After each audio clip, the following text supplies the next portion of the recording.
दिल्ली में शुक्रवार को बहुजन समाज पार्टी की ऑल इंडिया बैठक आयोजित की गई, जिसकी अध्यक्षता पार्टी सुप्रीमो मायावती ने की। इस बैठक में उत्तर प्रदेश और उत्तराखंड को छोड़कर देश के अन्य राज्यों के पदाधिकारी शामिल हुए। इस मीटिंग में यूपी की पूर्व सीएम ने एक बड़ा ऐलान किया तो कई मुद्दों पर बात रखी, साथ ही साथ कुछ दिशा निर्देश दिए और केंद्र की मोदी सरकार को नसीहत भी दी। कहा जा रहा है कि मीटिंग में बसपा चीफ ने राज्यवार रिपोर्ट की समीक्षा करते हुए संगठन की मजबूती, जनाधार बढ़ाने और आर्थिक सहयोग को लेकर पिछली बैठकों के निर्देशों का पालन न होने पर कड़ी नाराजगी जताई।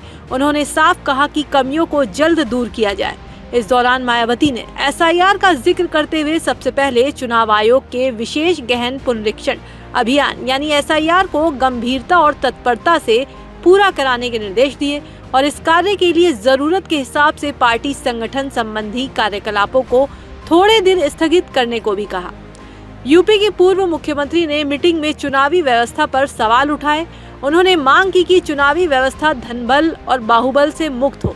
मायावती ने मीटिंग के बाद जो प्रेस नोट अपने एक्स अकाउंट पर जारी किया, उसमें लिखा, वैसे वोटर लिस्ट को शुद्ध बनाने के साथ साथ देश की चुनावी व्यवस्था को सही से स्वतंत्र, निष्पक्ष, धनबल व बाहुबल के दुष्प्रभाव तथा सरकारी साम दाम दंड भेद आदि हथकंडों से मुक्त बनाने हेतु सख्त कदम भी जरूरी।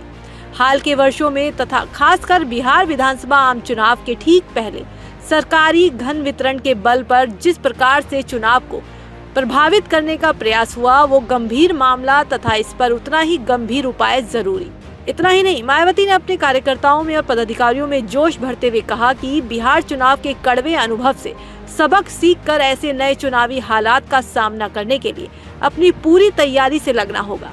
इसके अलावा बसपा सुप्रीमो ने मनरेगा का नाम लेकर केंद्र की मोदी सरकार को नसीहत दी। कहा, मनरेगा के स्थान पर नई योजना में केंद्र सरकार का अंश 90 से घटाकर 60% करना प्रस्तावित है, जिसका प्रभाव राज्य सरकारों पर पड़ेगा तथा राज्यों द्वारा इसका विरोध स्वाभाविक।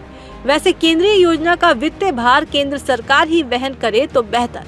बैठक में एक अहम फैसला लेते हुए मायावती ने 15 जनवरी के दिन अपने जन्मदिन को जन कल्याणकारी दिवस के रूप में मनाने के निर्देश दिए। इस दिन उत्तर प्रदेश में मंडल स्तर पर और अन्य राज्यों में जोन स्तर पर कार्यक्रम आयोजित किए जाएंगे। तो कुल मिलाकर मायावती आगामी चुनाव से पहले एक्टिव मोड में आ गई हैं और उनका पूरा फोकस सत्ता की चाबी को हासिल करना है।